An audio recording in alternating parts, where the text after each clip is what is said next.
Iran's supreme leader, Ayatollah Ali Khamenei, was killed in massive U.S. and Israeli strikes on Saturday. That's according to a social media post from U.S. President Donald Trump. He did not elaborate on the source of the information.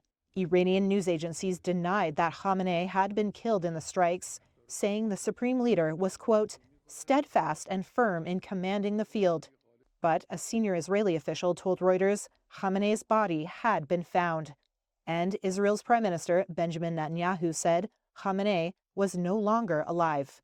For 3.5 decades, this tyrant dispatched terrorism across the world, made his own people miserable, and worked constantly and tirelessly on a program to annihilate the state of Israel.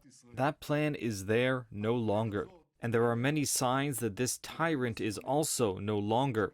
Netanyahu also said Khamenei's compound had been destroyed, and Revolutionary Guard commanders and senior nuclear officials had been killed. They will never have a nuclear weapon.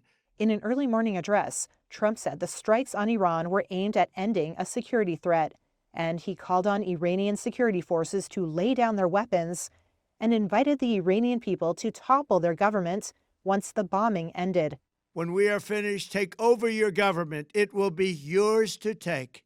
This will be probably your only chance for generations.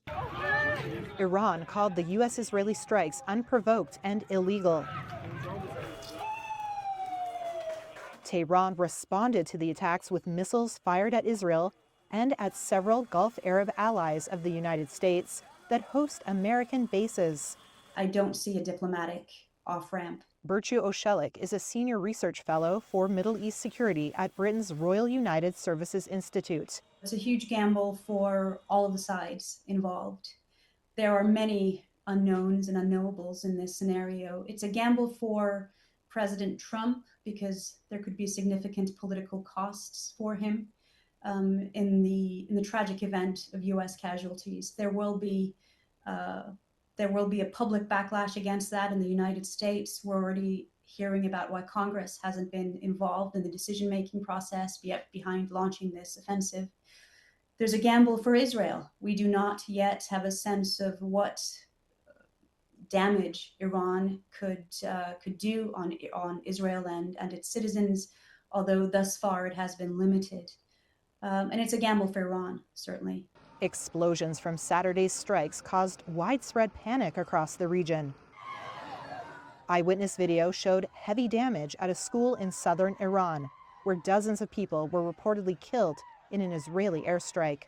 Reuters could not immediately confirm the death toll. A separate video showed the moment of a strike near a U.S. Navy base in Bahrain. But after confronting hundreds of Iranian missile and drone attacks, the Pentagon said there were no U.S. deaths or injuries.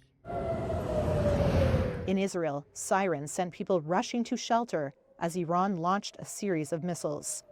Loud booms sounded in Abu Dhabi, and several blasts were heard in the business capital, Dubai, where one of the city's plush hotel districts was also hit.